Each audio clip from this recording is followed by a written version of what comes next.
খবরটা তো জানেনি। কোর্ট বলেছে এখন থেকে প্রায় 2 সপ্তাহ আপনারা আমার অতিথি।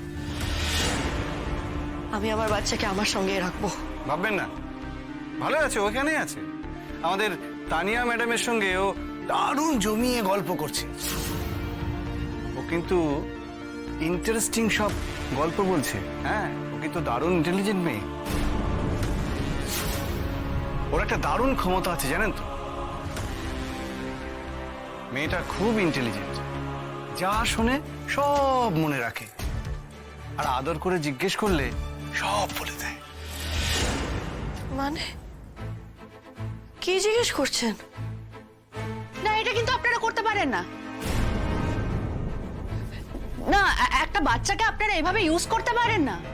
একটা বাচ্চার কথা কোনোভাবে প্রমাণ হতে পারে না, একটা বাচ্চার কথা কোনোভাবে কোর্টেও ধরা হবে না। আই নো দ্যাট যে একটা বাচ্চার কথা কোর্টে ধরা হবে না, কিন্তু বাচ্চার কথাটা তো ক্লু হতে পারে।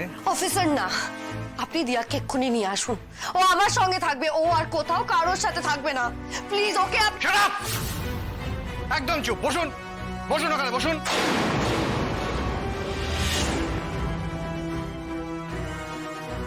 একদম চুপ করে বসে থাকবেন। যা যা প্রশ্ন করব শুধু তারই জবাব দেবেন, এক্সট্রা কোনো কথা বলবেন না, বুঝেছেন? এটা তো বুঝতে পারছেন যে আপনারা বাজেভাবে ফেসে গেছেন। কথা ঘুরিয়ে বা মিথ্যে বলে কোনোভাবেই পালাতে পারবেন না আপনারা। আপনাদের কাছে প্রমাণটা কোথায় যে আমরা রায়পূর্ণা মুখার্জিকে কিছু করেছি? প্রশ্ন আপনি করবেন না নীলাঞ্জনা মুখার্জি, আমি করব। জবাব আপনি দেবেন। Am I clear? আচ্ছা, আপনাকে দিয়ে প্রশ্ন শুরু করি। বাবুল মানে মৃগাঙ্কর সঙ্গে আপনার কিভাবে পরিচয়? এতবার কেন ফোন করেছিলেন গত 4-5 দিনে? আমার কোয়েল ম্যাডাম একা নন, আপনার বোনও আছে, নীলাঞ্জনা ম্যাডাম। এই বেশ ভালো আছি। এই নামহীন, পরিচয়হীন, ঠিকানাহীন জীবন রায় যদি হারিয়ে যায় গোটা পৃথিবীর কাছে, ক্ষতি কি? ফিরে কোথায় যাব আমি? কোথায়?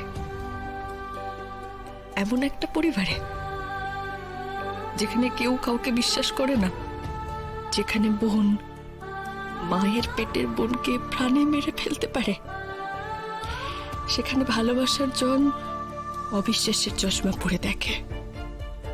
না, আমি ফিরে যাব না ওখানে। আমি এখানে এদের সঙ্গে থাকবো কয়েকদিন।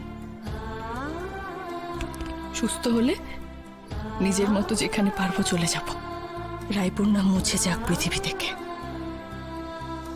চিরকালের মতো মুছে যাক। আমার কোনো স্মৃতি নেই, সব মুছে গেছে, সব মুছে গেছে মন থেকে। এই অভিনয়টুকু চালিয়ে যেতে হবে আমাকে। ভুলেই তো যেতে চাইছি সব, আমি একেবারে ভুলে যেতে চাইছি সবকিছু। ওই সব স্মৃতি ভুলে যেতে চাই, সবকিছু মুছে দিতে চাই মন থেকে।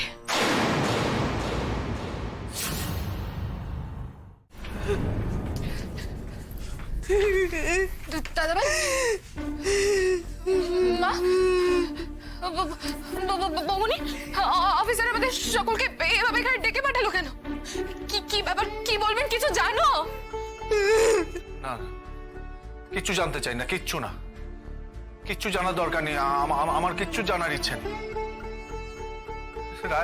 রাই বেঁচে আছে, এটাই শেষ। আর কিচ্ছু জানতে চাই না, আর কিচ্ছু জানতে চাই না, কোনো সত্যি জানতে চাই না আমরা। মানে দাদাভাই, প্লিজ প্লিজ এরকম কথা বলিস না, প্লিজ।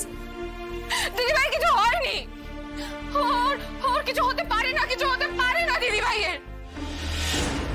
মা, ও মা, তুমি চুপ করে আছো কেন? দাদাভাইকে বলো না। বৌমনি, তুমি দাদাভাইকে বলো না, বোঝাও না যে দিদিভাই কিছু হয়নি। ও ও ভালো আছে। ও যেখানেই থাকুক, ও সুস্থ আছে, ও সুস্থ আছে। শোন শোন, এইসব না মিথ্যে আশ্বাস নিজেকে দিবি না, একদম মিথ্যে আশ্বাস দেওয়া দরকার নেই। পুলিশ কেন ডাকে, কেন একসাথে সবাইকে ডাকে পুলিশ? হ্যাঁ জানিস না? চুপ কর না বিক্রম, দোহাই তোর চুপ কর। দাদা আপনি এভাবে কেন ভাবছেন? হয়তো পুলিশ ভালো খবরই দেবে। আরে বাহ, তো কি মনে হয় তোমার? হ্যাঁ যদি ভালো খবরই দেওয়ার থাকতো তাহলে এরকম ভাবে ডেকে পাঠাতো এক জায়গায়। তো ও তোমাদেরকে ওইখানে ডেকে পাঠিয়েছে? পুলিশ বলেছে তো? অনির্বাণদা, তুমি এরকম বিচলিত ভাব দেখাচ্ছ কেন? বরং এখন তো তোমার লোক ডেকে সবাইকে মিষ্টি খাওয়ানো উচিত। তোমার জীবন থেকে একটা আপদ বিদায় হয়েছে। স্রোত থামো, কিসব বলছো? কি ভুল বলেছি আমি? কি ভুল বলেছি? একটাও তো ভুল কথা বলিনি। তুমি জানো দিদিভাইকে কি নাকি বলেছে এই লোকটা? বলেছে দিদিভাই নাকি ওর হবু স্ত্রীর খাবার চুরি করেছে, তার বাচ্চাকে নাকি খেতে দিচ্ছে না। এই লেভেলের কথাবার্তা বলেছে।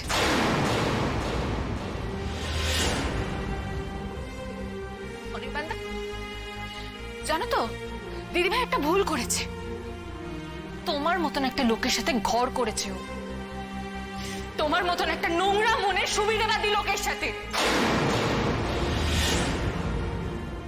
তাহলে কেন বারবার এই লোকটাকে বাড়িতে ঢুকতে দিস? বের